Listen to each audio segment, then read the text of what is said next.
Hello दोस्तों, स्वागत है आप सभी का फिर से एक बार ओपन लैब स्टडी में। तो दोस्तों, जैसे कि आपको पता है कि 6:30 बजे से रोज़ाना क्लास चलता रहता है बिहार फायरमैन का। तो ये जब तक आप लोग एग्ज़ाम नहीं होता तब तक ये क्लास को स्टार्ट कर रखेंगे। चलिए वीडियो को स्टार्ट कर लेते हैं। वीडियो पर नए हैं तो चैनल को सब्सक्राइब और बेल आइकन को प्रेस कर लीजिएगा और साथ ही चैनल के अपने दोस्तों के साथ शेयर जरूर कीजिएगा, क्योंकि यहाँ पर आपको रोज़ाना ही क्लास अपडेट मिलती रहती है। आइए, निम्नलिखित में से कौन सा एक व्यापार संतुलन बैलेंस ऑफ ट्रेड को सर्वप्रथम वर्णित करता है? तो आंसर करने का प्रयास कीजिएगा 50 नंबर क्वेश्चन का। केवल वस्तुओं के आयात और निर्यात के संतुलन हो। ठीक है, केवल वस्तुओं के आयात और निर्यात पे संतुलन हो। ठीक है, अगला प्रश्न देख लेते हैं। कहा जा रहा है ई कुबेर क्या है? क्वेश्चन आपसे पूछा जा सकता है ई कुबेर क्या है। तो ई कुबेर क्या है? तो भारतीय रिजर्व बैंक की एक कोर बैंकिंग है जिसका स्टार्ट 2012 ईस्वी में किया गया था। नेक्स्ट देख लेते हैं। यहाँ पे अगला प्रश्न आपसे पूछा जा सकता है कि सबसे ज़्यादा बार बजट पेश करने वाला वित्त मंत्री कौन था? तो मोरारजी देसाई थे, जिन्होंने 10 बार अधिकतम बजट पास किए थे और यह अनुच्छेद 112 के अंतर्गत आता है। वही अगला प्रश्न आपसे पूछा जा सकता है। यहाँ पे क्वेश्चन को ध्यान रखिएगा। क्वेश्चन सारे इंपॉर्टेंट है। मैं चाह रहा हूँ आपको सिर्फ इंपॉर्टेंट लेवल के क्वेश्चन ही पढ़ाने का प्रयास करूँ, क्योंकि एग्जाम हॉल में आपको सिर्फ क्वेश्चन ही पूछे जाएंगे, बातें नहीं। आइए, भारत में विदेशी मुद्रा को कोषों का संरक्षक कौन है? ठीक है, तो साथ ही आप आंसर करते चलिएगा भारतीय रिजर्व बैंक। ठीक है, नेक्स्ट क्वेश्चन है कि जनसंख्या वृद्धि से आर्थिक विकास की गति मंद हो जाती है। मैं हमेशा कह रहा हूँ ना, आपको क्वेश्चन इसी तरह से पूछेगा, क्वेश्चन लेकर जाएगा और आधा काट देगा और उसको ऑप्शन में डाल देगा, वही आपका आंसर हो जाएगा। इस तरह से ध्यान दीजिएगा। नेक्स्ट क्वेश्चन है कि निम्नलिखित में से ऑक्साइडों पर विचार कीजिए जो कि आपको क्षारिक प्रकृति में अवरोही क्रम पे सजाना है, यानी कि घटते क्रम में सजाना है। तो वैसे हो जाएगा 1 2 3 4 हो जाएगा। ठीक है, नेक्स्ट अगला प्रश्न देख लेते हैं। यहाँ पे कहा जा रहा है जब कोई पिंड किसी तल में किसी नियत अक्ष के प्रति घूर्णन करता है तब इसका कोणीय संवेग निम्नलिखित दिशा के साथ निर्देशित होता है। तो 59 नंबर प्रश्न का आंसर क्या हो जाएगा? बहुत ही सुंदर क्वेश्चन है, सभी आंसर करने का प्रयास कीजिएगा। तो इसका आंसर क्या हो जाएगा? घूर्णन अक्ष पर या गतिमान रहता है। नेक्स्ट क्वेश्चन देख लेते हैं यहाँ पे कि नियत आयतन पर गैस की इकाई द्रव्यमान तापमान 1 डिग्री सेल्सियस बढ़ाने के लिए आवश्यक ऊष्मा की मात्रा होती है। अगर आप फिजिकल करते होंगे, ग्राउंड में दौड़ते होंगे, तो कोई आपसे एक कदम भी आगे बढ़ जाता है तो उसको एक कदम पकड़ने के लिए आपको काफ़ी मुसीबत का सामना करना पड़ता है। सेम प्रोसेस यहाँ पर भी है। तो 60 नंबर क्वेश्चन का आंसर क्या हो जाएगा? आपको फटाफट कमेंट सेक्शन में करना है कि नियत आयतन पर विशिष्ट ऊष्मा हो जाता है। ठीक है, नेक्स्ट क्वेश्चन देख लेते हैं। यहाँ पे अगला प्रश्न क्या कहा जा रहा है कि चालक का प्रतिरोध होता है। किसका प्रतिरोध होता है? चालक का प्रतिरोध होता है क्या? सभी, यानी कि इसकी लंबाई के समानुपाती होता है, अनुप्रस्थ प्रतिच्छेदी क्षेत्रफल के व्युत्क्रमानुपाती होता है और पदार्थ की प्रतिरोधकता के समानुपाती हो जाता है। अगला बात कर लेते हैं कि कोई इलेक्ट्रॉन जब किसी चुंबकीय क्षेत्र से होकर गुजरता है तब क्या होता है? तो 62 नंबर क्वेश्चन का आंसर क्या हो जाएगा? कमेंट सेक्शन में करने का प्रयास कीजिएगा। आप भी साथ ही, जब तक नहीं कीजिएगा तब तक सीख नहीं पाइएगा। तो वेग और ऊर्जा नियत रहता है। ठीक है, नेक्स्ट क्वेश्चन देख लेते हैं। यहाँ पे अगला प्रश्न क्या कहा जा रहा है? अगला प्रश्न है कि पौधों में प्रकाश संश्लेषण फोटोसिंथेसिस के दौरान कौन सी गैस निकलती है? कौन सी गैस निकलती है भाई मेरे? यहाँ पे आपको ऑक्सीजन निकलती है। जब भी प्रकाश संश्लेषण होता है तो ऑक्सीजन निकलती है, जो कि ऑक्सीजन हम लोग ग्रहण करते हैं और कार्बन डाइऑक्साइड को छोड़ता है, जिसकी हम लोग छोड़ते हैं, जो कि पेड़ पौधे क्या करते हैं? ग्रहण करते हैं। तो उल्टा होता है। सेम प्रोसेस ये रात में भी होता रहता है। अगला प्रश्न देख लेते हैं। यहाँ पे अगला प्रश्न क्या कहा जा रहा है कि चलती बस के अकस्मात रुक जाने पर यात्रियों पर आगे की ओर झुक जाता है तो न्यूटन के जड़त्व के नियम के साथ होता है। तो जब भी ऐसा क्वेश्चन पूछेगा तो यात्री के जड़त्व कीजिएगा, ना कि बस के जड़त्व। ये इसका बड़ी बात आपको ध्यान रखना है।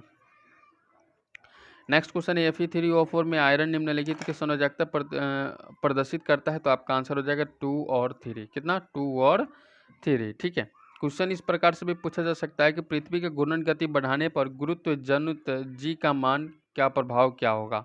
तो 67 नंबर प्रश्न का आंसर क्या हो जाएगा? जी का मान का जब भी ऐसे पूछेगा तो आपका याद रखना है, क्वेश्चन इस प्रकार से बहुत घुमाता है मेरे भाई। ठीक है, इस तरह से क्वेश्चन आपको बहुत घुमाता है तो कम हो जाता है। क्या हो जाता है? जी का मान कम हो जाता है। नेक्स्ट क्वेश्चन आपसे पूछा जा सकता है कि पृथ्वी के क्रस्ट में कौन सा तत्व अधिक मात्रा में पाया जाता है? तो कौन सा क्रस्ट पाया जाता है? आपको पता है ऑक्सीजन की मात्रा सर्वाधिक मात्रा में पाया जाता है, जिसको हम लोग ग्रहण करते हैं और जीवित भी रहते हैं। नेक्स्ट क्वेश्चन क्या आएगा? मीथेन गैस बनती है। मीथेन गैस किसके स्वरूप बनता है? क्वेश्चन आपसे पूछा जा सकता है। 69 नंबर प्रश्न है। ठीक है, तो आंसर कीजिएगा सोडियम एसीटेट को सोडा लाइम के साथ गर्म करने पर आपको मीथेन गैस प्राप्त होता है। नेक्स्ट क्वेश्चन आपसे पूछा जा सकता है कि हीरा और ग्रेफाइट में मुख्य अंतर क्या है। हीरा और ग्रेफाइट में मुख्य अंतर क्या है, आपको पता ही है कि हीरा का एक रूप है ग्रेफाइट। अब पूछेगा कि इसका एक रूप क्या है, तो आपका आंसर हो जाएगा यहाँ पे एक चतुष्फलकीय संरचना है, ये षष्ठकोणीय संरचना है। ठीक है, दोनों याद रखिएगा। नेक्स्ट क्वेश्चन है कि कोशिका को 4 अवयवों में उस कोशिका को पहचानिए जो कि पौधे की कोशिकाओं में पाया जाता है किंतु जानवर की कोशिकाओं में नहीं पाया जाता है। तो भाई मेरे यहाँ पे आंसर हो जाएगा लवक। क्या हो जाएगा, लवक आपका बिल्कुल सही हो जाता है। अगला प्रश्न देख लेते हैं। यहाँ पे अगला प्रश्न क्या कहा जा रहा है कि शरीर में हीमोग्लोबिन का कार्य, शरीर में हीमोग्लोबिन का कार्य क्या है। तो हीमोग्लोबिन का कार्य होता है ऑक्सीजन की परिवहन करना। क्या होता है, ऑक्सीजन की परिवहन करना। नेक्स्ट कहेगा कि एक पीढ़ी से दूसरी पीढ़ी में आनुवंशिक सूचना का स्थानांतरण पूरा किया जाता है। एक पीढ़ी से दूसरी पीढ़ी में आनुवंशिक सूचना का स्थानांतरित किया जाता है। तो 73 नंबर क्वेश्चन का आंसर कीजिएगा डीएनए द्वारा। किसके द्वारा, डीएनए के द्वारा। ठीक है, नेक्स्ट क्वेश्चन देख लेते हैं। यहाँ पे अगला प्रश्न पूछा जाएगा किसी मनुष्य का भार पृथ्वी की यदि 600 न्यूटन है तब चंद्रमा पर उसका भार क्या होगा। ये बार बार कई बार पूछने वाले क्वेश्चनों में से स्टार मार्क लगा सकते हैं। इस क्वेश्चन का आंसर इंपॉर्टेंट 100 न्यूटन हो जाएगा। आप डायरेक्ट याद कर लीजिएगा, 100 1/6 होता है। यहाँ पे चंद्रमा का इसका भार होता है 1/6, याद रखिएगा, इतना ही से सारा निकल जाएगा। अगला प्रश्न पूछा जा सकता है कि आँख की अंदरूनी पीछे का पृष्ठ क्या कहलाता है। पीछे का पृष्ठ क्या कहलाता है, क्वेश्चन आपसे पूछा जा सकता है कि पीछे का पृष्ठ क्या कहलाता है। तो आप आंसर कीजिए क्या कहलाता है, दृष्टिपटल रेटिना कहलाता है। ठीक है, चलिए सुक्रोज में होता है, सुक्रोज में क्या होता है, आंसर कीजिए सुक्रोज में क्या होता है। क्वेश्चन आपसे पूछा जा सकता है सुक्रोज में क्या होता है। तो सुक्रोज में आपको पता है कि ग्लूकोज एवं फ्रक्टोज दोनों हो जाते हैं। ठीक है, नेक्स्ट क्वेश्चन देख लेते हैं। यहाँ पे कहा जा रहा है कि वह ग्रंथि जो शरीर का तापमान बनाए रखती है वो कौन से ग्रंथि। शरीर के तापमान बनाना भी एक मशीन का कला है। तो आपको बताना होगा कि हाइपोथैलेमस एक नाम की ग्रंथि है जो कि शरीर के तापमान नियत रखने में क्या होता है, सक्षम होती है। आइए अगला प्रश्न है कि हाल ही में सर्वाधिक विदेशी मुद्रा भंडार सूची जारी की गई है, इसमें भारत का कौन सा स्थान है। इसमें भारत का कौन सा स्थान है, तो आपका आंसर हो जाएगा चौथा स्थान है। कौन सा स्थान है, चौथा स्थान है, 4th नंबर स्थान हो जाता है। ठीक है, इसमें सर्वप्रथम जिसका स्थान है चीन है, जापान है, उसके बाद स्विट्जरलैंड है, उसके बाद में आपका भारत का स्थान आ जाता है। ये कब तक का है, तो 5 मार्च 2021 तक ये एक जनगणना हुआ था, यानी कि ये करेंट के माध्यम से आपको दिया जा रहा है। नेक्स्ट क्वेश्चन है कि महात्मा गांधी राष्ट्रीय रोजगार गारंटी अभियान जो मनरेगा कह रहे हैं इसको, यह तहत कौन सा राज्य रोजगार प्रदान करने के मामले में देश का पहला स्थान प्राप्त किया गया है। तो कौन से राज्य में, तो आपका आंसर करना चाहिए यहाँ पे 79 के छत्तीसगढ़ हमारा बिल्कुल सही हो जाता है। छत्तीसगढ़ हमारा बिल्कुल सही हो जाता है। वही अगला प्रश्न पूछेगा आपसे कि हाल ही में 10वां इंटरनेशनल हेरिटेज कॉन्क्लेव का आयोजन किस राज्य में किया गया। ठीक है, तो आंसर कीजिएगा हरियाणा के अंदर। किसके अंदर, हरियाणा के अंदर। नेक्स्ट क्वेश्चन देख लेते हैं आप। अगला प्रश्न क्या कहा जा रहा है कि हाल ही में IQ एयर का ताज़ा वर्ल्ड एयर क्वालिटी रिपोर्ट के मुताबिक विश्व का सबसे प्रदूषित राजधानी कौन सी है। विश्व की सबसे प्रदूषित राजधानी दिल्ली हो जाता है। विश्व की सबसे प्रदूषित राजधानी कौन सा है, दिल्ली हो जाता है। वही अगला प्रश्न की बात कर ली जाए कि सड़क परिवहन एवं राजमार्ग मंत्रालय द्वारा कितने किलोमीटर की लंबाई वाली सड़क परियोजना को भारतमाला परियोजना के तहत आवंटित किया गया। भारतमाला परियोजना के तहत आवंटित किया गया। तो 82 नंबर प्रश्न का आंसर कीजिएगा 12,413 किलोमीटर। 12,413 किलोमीटर आपको याद रखना है। ठीक है, परियोजना है तो आपको सर्वप्रथम याद रखना ही रखना है। सुरक्षा कवच युद्ध अभ्यास का आयोजन कहाँ पर किया गया। आपसे सुरक्षा कवच युद्ध अभ्यास भी पूछा जा सकता है मेरे भाई। तो आंसर करने का प्रयास कीजिएगा पुणे के अंदर। कहाँ पे, पुणे के अंदर, याद रखिएगा पुणे के अंदर। ठीक है, हाँ, ये आपको किस किस के बीच में यह भी पूछा जा सकता है, तो भारतीय सेना तथा महाराष्ट्र पुलिस के बीच में किया गया था। ठीक है, और ये भी लूना नगर पुणे में, पुणे के अंदर लूना नगर है, वहीं पे किया गया था। नेक्स्ट है stop TB partnership board. Stop TB partnership board का अध्यक्ष किस भारतीय को नियुक्त किया गया। तो किस भारतीय को नियुक्त किया गया, तो आंसर कीजिए डॉक्टर हर्षवर्धन को। डॉक्टर हर्षवर्धन को, ठीक है, डॉक्टर हर्षवर्धन को। नेक्स्ट क्वेश्चन है कि किस राज्य ने अपने बजट में मुख्यमंत्री दलित सशक्तिकरण कार्यक्रम की घोषणा की है। सशक्तिकरण कार्यक्रम की घोषणा की है। तो 85 नंबर प्रश्न का आंसर क्या हो जाएगा, तेलंगाना के अंदर। किसके अंदर, तेलंगाना के अंदर। ठीक है, चलिए बात कर लेते हैं नेक्स्ट क्वेश्चन की, निम्नलिखित में से किसके द्वारा डिजिटल ग्रीन सर्टिफिकेट बनाने का प्रस्ताव रखा गया। ग्रीन सर्टिफिकेट बनाने का प्रस्ताव रखा गया, तो 86 नंबर क्वेश्चन का आंसर क्या हो जाएगा, यूरोपीय आयोग। यूरोपीय आयोग, यूरोपीय आयोग हमारा बिल्कुल सही हो जाता है। किस राज्य के किसानों ने फ्रूट केक अभियान की शुरुआत की। फ्रूट केक, याद रखिए फ्रूट केक, आपसे करेंट आपको 5 से 7 क्वेश्चन के अंदर रखा जाएगा, ठीक है। तो फ्रूट केक अभियान की शुरुआत 87 नंबर क्वेश्चन का आंसर महाराष्ट्र के अंदर कर दीजिएगा। यहाँ पे आपका बिल्कुल सही, महाराष्ट्र आपका बिल्कुल सही हो जाता है। अगला प्रश्न देख लेते हैं यहाँ पे क्या कहा जा रहा है। अगला प्रश्न है कि दुनिया का सबसे बड़ा क्रिकेट स्टेडियम उद्घाटन कब किया गया। दुनिया का सबसे बड़ा, कहाँ का, दुनिया का सबसे बड़ा क्रिकेट का स्टेडियम जो है उद्घाटन किया गया, कब और कहाँ। तो आंसर कीजिएगा 24 फरवरी 2021 को तो किया गया था। अब यहाँ पे बात कर लेते हैं भारत के, याद रखिएगा यह अहमदाबाद में किया गया, अहमदाबाद में किया गया। इसके अंदर 1.10 लाख यानी कि एक 10 लाख दर्शक इसमें बैठने की क्षमता है।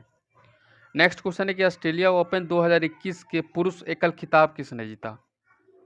ऑस्ट्रेलिया ओपन 2021 के पुरुष एकल खिताब किसने जीता। तो आंसर कीजिए नोवाक जोकोविच। नोवाक जोकोविच, नोवाक जोकोविच कहाँ के हैं, तो आपको पता है ऑस्ट्रेलिया के। नेक्स्ट क्वेश्चन कहेगा हमारा कि इंडियन प्रीमियर लीग आईपीएल के 14वें सत्र के लिए हुए नीलामी के सबसे महंगे खिलाड़ी बताइए। आईपीएल जो हो रहे हैं सभी को पता है, तो इसमें सबसे पहले यानी कि सबसे महंगे 14वें सत्र के यानी कि 14वें साल के सबसे महंगे खिलाड़ी कौन है भाई मेरे, तो आपको क्रिस मॉरिस हो जाते हैं। कौन हो जाते हैं, क्रिस मॉरिस हो जाते हैं, जो कि आपको पता है कि यह राजस्थान रॉयल्स के लिए 16.25 करोड़ में खरीदा गया था। आइए अगला प्रश्न देख लेते हैं कि उड़ीसा में बन रहे देश के सबसे बड़ा हॉकी स्टेडियम का नामकरण किस विभूति के नाम पर रखा गया। किस इंसान के नाम पर रखा गया, तो बिरसा मुंडा के नाम पर रखा गया है यह स्टेडियम का नाम, ठीक है। अभी बन रहे हैं, बनकर जब तैयार होंगे तो याद रखिएगा, तो इनका रखा जाएगा कि स्वतंत्रता सेनानी बिरसा मुंडा के नाम पर रखा जाएगा, ठीक है, याद रखिएगा। क्वेश्चन आपसे पूछा जा सकता है कि हाल ही में जारी एक अध्ययन के मुताबिक दुनिया की सबसे खतरनाक सड़कों के मामले में भारत का कौन सा स्थान है। यानी कि याद रखिएगा कि इसमें पूछेगा हाल ही में, करेंट है चौथा, कौन सा, चौथा। सबसे पहला स्थान किसका है, तो दक्षिण अफ्रीका, दूसरे का थाईलैंड और तीसरे का अमेरिका, और चौथे स्थान पे आपको नॉर्वे भी आ जाता है, लेकिन यहाँ पे आपको चौथा हो जाएगा और भारत आपका बिल्कुल सही हो जाता है।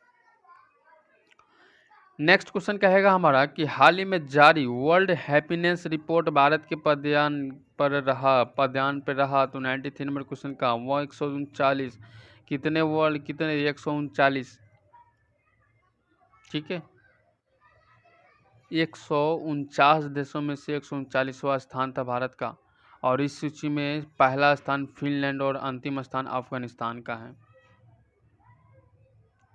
नेक्स्ट क्वेश्चन देखेंगे कि किस राज्य में ग्राम उजाला नामक कार्यक्रम की शुरुआत की गई, यानी कि किस प्रकार के राज्य में आपको ग्राम उजाला नामक कार्यक्रम शुरू किया गया था। तो 94 नंबर क्वेश्चन पूछेगा, तो ये आपको बिहार के अंदर शुरू किया गया। किसके अंतर्गत, बिहार के अंतर्गत, जिसमें यहाँ पे उजाला आपको पता है एक एलईडी बल्ब दिया जाता था, अब तो ये भी बंद हो गया, चोरी तो बहुत ज़्यादा चल रहा है। नेक्स्ट क्वेश्चन है कि हाल ही में T20 9,000 रन पूरा करने वाले विराट कोहली के बाद दूसरे स्थान बल्लेबाज कौन है। विराट कोहली के बाद में दूसरा स्थान किसका आ जाता है भाई मेरे, यहाँ पे आंसर कीजिएगा रोहित शर्मा जी का, जो कि 9,000 रन इन्होंने भी पूरा कर लिया। किसमें, तो T20 में। नेक्स्ट, प्रधानमंत्री मातृ वंदना योजना के क्रियान्वयन में किस राज्य को वर्ष 2021 में राष्ट्रीय स्तर पर प्रथम स्थान मिला। भारतीय स्तर पर प्रथम स्थान मिलता मध्य प्रदेश को, याद रखिए वन क्षेत्र में भी सबसे आगे हैं। नेक्स्ट क्वेश्चन है कि हाल ही में बायोडिजिटल के डोर टू डोर सप्लाई करने वाला देश का प्रथम राज्य कौन सा बना है। डोर टू डोर सप्लाई करने वाला प्रथम राज्य कौन बना है, तो 97 नंबर क्वेश्चन का आंसर कीजिएगा राजस्थान, आपको पता है सी नंबर ऑप्शन आपका बिल्कुल सही हो जाता है। तो इस तरह से आपका जो भी इंपॉर्टेंट क्वेश्चंस थे सारे जीके जीएस करंट अफेयर्स के तीनों के हमने इसी वीडियो के अंदर रखा था, और सारे अच्छे लेवल से कंप्लीट भी किए हुए हैं। तो इस चैनल पर नए हैं तो चैनल सब्सक्राइब और बेल आइकन कॉल में प्रेस कर लीजिएगा। और साथ ही आप अभी तक कमेंट कुछ नहीं किए तो बिल्कुल जय हिंद लिखकर आप कमेंट कर सकते हैं, या मन में किसी प्रकार सवाल है तो कमेंट कर सकते हैं। साथ ही इस वीडियो को अगर अच्छा लगा हो तो वीडियो को लाइक और अपने दोस्तों के साथ शेयर भी जाते जाते कर सकते हैं। फेसबुक, व्हाट्सएप, टेलीग्राम किसी प्लेटफॉर्म पर जुड़े आप वहाँ पर शेयर कर सकते हैं। चलिए मिलते हैं नेक्स्ट वीडियो में, तब तक good bye, best of luck, जय हिंद सभी साथियों को।